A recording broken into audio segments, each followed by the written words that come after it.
नमस्कार दोस्तों, मैं हूं बबीता और आप सभी का स्वागत है मेरे YouTube चैनल मधुवाणी में। दोस्तों, अभी हाल ही में 8 अप्रैल को हम सभी ने हनुमान जयंती मनाई। कहा जाता है कि हनुमान जी का जन्म चैत्र शुक्ल पूर्णिमा को मंगलवार के दिन हुआ था। हनुमान जी को बल, बुद्धि, ज्ञान और विवेक का देवता माना जाता है। साथ ही वे सच्चे सेवक और भक्त शिरोमणि हैं। उनका जन्म स्थान कहाँ है, इस संबंध में रामायण में तो कोई खास जिक्र नहीं है, परंतु पौराणिक ग्रंथों में उनके जन्म स्थान को लेकर कई भ्रांतियां हैं। कोई उनका जन्म स्थान नागपुर को बताता है, कोई झारखंड के गुमला जिले में स्थित अंजन नामक स्थान को, तो कोई कर्नाटक के ऋष्यमुख पर्वत में स्थित अंजनेय पर्वत को बताते हैं। दोस्तों, अभी कुछ दिन पूर्व ही हमारा कर्नाटक जाना हुआ, जहां हमें भी अंजनेय पर्वत पर श्री हनुमान मंदिर जाने का सौभाग्य प्राप्त हुआ। यह स्थान कर्नाटक राज्य के बेल्लारी जिले में तुंगभद्रा नदी के पास है। तुंगभद्रा नदी दक्षिण भारतीय प्रायद्वीप की पवित्र नदी है। यह आंध्र प्रदेश तथा कर्नाटका में बहती है और छत्तीसगढ़ के रायपुर के समीप कृष्णा नदी में मिल जाती है। यह नदी यूनेस्को द्वारा विश्व धरोहर घोषित प्रसिद्ध ऐतिहासिक स्थल हम्पी के दक्षिणी छोर पर बहती है। जहाँ से यह नदी धनुषाकार रूप में बहती है, वही ऋष्यमुख पर्वत है, जो कि रामायण कालीन किष्किंधा राज्य के अंतर्गत आता था। यहीं पर किष्किंधा वानर राज बाली की राजधानी हुआ करती थी। बाली शापवश ऋष्यमुख पर्वत पर नहीं जा सकता था।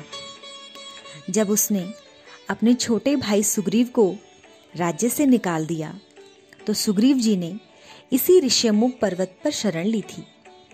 यही हनुमान जी की भेंट प्रथम बार श्री राम लक्ष्मण जी से हुई थी और श्री राम तथा सुग्रीव के बीच हनुमान जी ने ही दोस्ती कराई थी।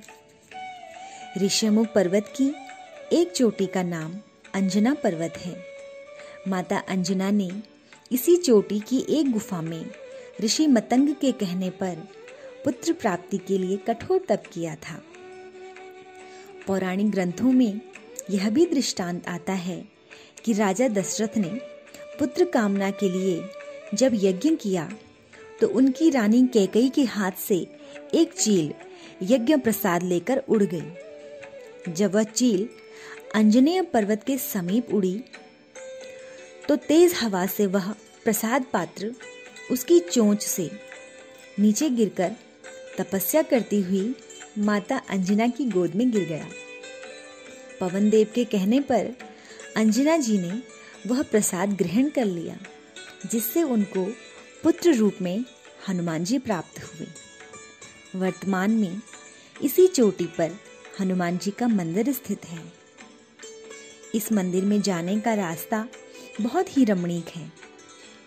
साफ सुंदर सड़क के दोनों ओर हरे भरे खेत और नारियल के पेड़ हैं। इस क्षेत्र की एक और विशेषता, यहाँ चारों ओर फैले बड़े बड़े पत्थर और चट्टानें हैं, जिन्हें बस देखते रहने का मन करता है। पर्वत की तलहटी पर पहाड़ी की तरफ जाने के लिए पार्किंग से लगभग 1 से 1.5 किलोमीटर का ट्रैक मंदिर तक जाता है। एकदम खड़ी चढ़ाई और बड़ी बड़ी चट्टानों के बीच से होकर मंदिर तक पहुंचा जाता है। कहा जाता है कि यह रास्ता इन्हीं बड़ी बड़ी चट्टानों को काटकर बनाया गया है। ऊंची चोटी पर बने इस दिव्य मंदिर की इमारत बहुत बड़ी तो नहीं है, परंतु यहाँ पहुंचकर जो अलौकिक शांति मिलती है, वह अवर्णनीय है। यहाँ से नीचे चारों ओर का नजारा देखते ही बनता है। बड़ी बड़ी चट्टानों के बीच हरे भरे खेत और नारियल के पेड़ बहुत सुंदर लगते हैं। हम्पी क्षेत्र का ही पुराना नाम पंपा कहा जाता है। यहीं पर रामायण कालीन पंपा सरोवर भी स्थित है। हम्पी से अंजना पर्वत जाने के 2 मार्ग हैं। एक तो सड़क द्वारा लगभग 12 से 15 किलोमीटर का, और दूसरा तुंगभद्रा नदी को नाव द्वारा पार करके। यहाँ पर आपको बांस से बनी हुई गोल टोकरे की तरह की नावें देखने को मिलेंगी, जिन्हें स्थानीय भाषा में कोरेकोल कहा जाता है। इनमें एक बार में 8 से 10 लोग आराम से सफर कर सकते हैं। अंजनेय पर्वत के पास ही हम्पी क्षेत्र में प्रसिद्ध ऐतिहासिक विरूपाक्ष मंदिर भी स्थित है। श्री विरूपाक्ष को भगवान शिव का रूप माना जाता है। इस मंदिर का संबंध विजयनगर साम्राज्य से है। इसका निर्माण विक्रमादित्य द्वितीय की पत्नी लोकमाह देवी ने कराया था। 9 स्तरों और 50 मीटर ऊंचे गोपुरम वाला यह मंदिर तुंगभद्रा नदी के दक्षिणी किनारे पर हेमकूट पहाड़ी की तलहटी में स्थित है, और यह दक्षिण भारतीय द्रविड़ स्थापत्य शैली को दर्शाता है।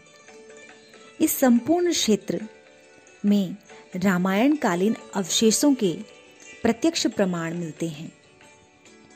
यह क्षेत्र आध्यात्मिक, ऐतिहासिक और प्राकृतिक सौंदर्य को स्वयं में समेटे हुए है, जो कि एक अलौकिक अनुभूति प्रदान करता है। दोस्तों, यदि आपको मेरा यह प्रयास पसंद आया हो तो मेरा चैनल सब्सक्राइब करें तथा इस वीडियो को लाइक और शेयर जरूर करें। साथ ही नई वीडियोस की नोटिफिकेशन पाने के लिए बेल आइकन भी दबाएं। धन्यवाद।